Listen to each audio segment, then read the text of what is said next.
Եթե անգամ նույնիսկ ասենք դու նեղության դժվարության մեջ ես, Տերը քեզ չի հանում այդտեղից, թողնում է մնաս։ Կարևոր մի բան կա, ինչ է անում։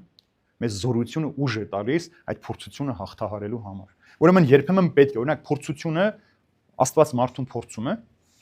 ոչ, չի փորձում երբևէ։ Մարդը ո՞նց է փորձվում, ինչպես Հակոբոս Սորակյալն ասում, տարվելով եւ խաբելով իր իսկ ցանկություններից, այսինքն ինչ ցանկություններ դու ունես, դա պատճառ է դառնում քո նպատակների հասնելու համար ընկնես փորձության մեջ։ Բայց Աստված կարող է թույլ տալ, որ փորձությունը մոտենա քեզ։ Ինչու՞։ Երեք պատճառ կա։ Առաջինը, որպեսզի դու քո հավատքի մեջ ավելի ամրանաս, այսինքն տեսնի քո հավատքը մակերեսային հավատք է, թե խորը արմատներ ունեցող հավատք է։ Միայն ուրախության, առողջության, հաջողության ժամին ես Տիրոջը վստահում, թե նաև նեղության ժամին ես վստահում։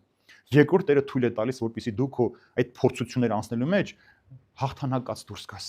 որպեսզի այն ինչը որ դու հաղթել ես, հաղթանակով հասցրես իր ավարտին, դա քոնն է, չէ՞։ Օրինակ, երբ որ երեխային մենք այսօր գումար ենք տալիս, ինքը ուղղակի ծախսում է գումար, բայց երբ որ ինքն է աշխատում, ինքը շատ խնայողաբար է այդ գումարը ծախսում։ Այնպես էլ հոգևոր կյանքն, երբ որ ուղղակի տրված է քեզ, դու չես գնահատում։ Այ մենք ամեն օր ասում ենք անցյալով մեր հպարտանում ենք, չէ՞, մենք այսպես տաճարներ ունենք, այսպիսի սուրբեր, բայց մենք այսօր դրանցից մեկի պես չենք ուզում լինել ու չենք ապրում։ Եվ երրորդ, Աստված թույլ է տալիս, որպեսզի սատանային ցույց տա, որ իմ ծառան էլ կարող է քեզ հաղթել։ Այսինքն ինձ հավատացող ճշմարիտ քրիստոնյան կարող է քեզ հաղթել ցանկացած իրավիճակի մեջ, որտեղ ինքը Քրիստոս ունի, բայց զորությունը տրված է Աստծուց։